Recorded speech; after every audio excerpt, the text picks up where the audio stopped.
এই সংসারে যখন সাফল্যের পথে আপনি অগ্রসর হবেন, তখন আপনার পরিশ্রম, একাগ্রতা, সাহসের সাথে সাথে সমাজের মানসিকতাও সহ্য করতে হবে। প্রত্যেক ব্যক্তি কিছু না কিছু ভাবেন, কিছু না কিছু বলেন। কিছু মানুষ এমন আছেন যারা ভাববেন যে আপনি কিছুই করতে পারবেন না, তারা আপনার নিন্দা করবেন, আর এই নিন্দার কথা ভেবেই আমরা ভয়ভীত হয়ে পড়ি। সেই কারণে নিজেদের আশা, নিজেদের বিশ্বাস হারিয়ে ফেলি। এবার যদি সেই নিন্দার ভয়ে আমরা লক্ষ্যচ্যুত হই, তাহলে সেটা অনুচিত। সেই জন্য জীবনে শুধু পরিশ্রম করতে থাকুন, সামনে এগোতে থাকুন।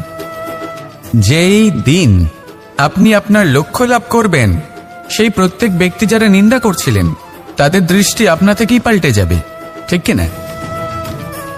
এই সংসারকে যা প্রাণ চায় তাই বলতে দিন।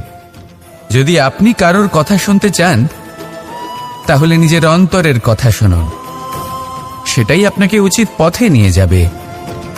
সামনে অগ্রসর হতে থাকুন, পরিশ্রম করুন।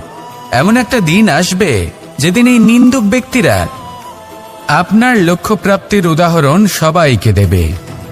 আসুন আমার সাথে ভালোবেসে বলুন, রাধা রাধা।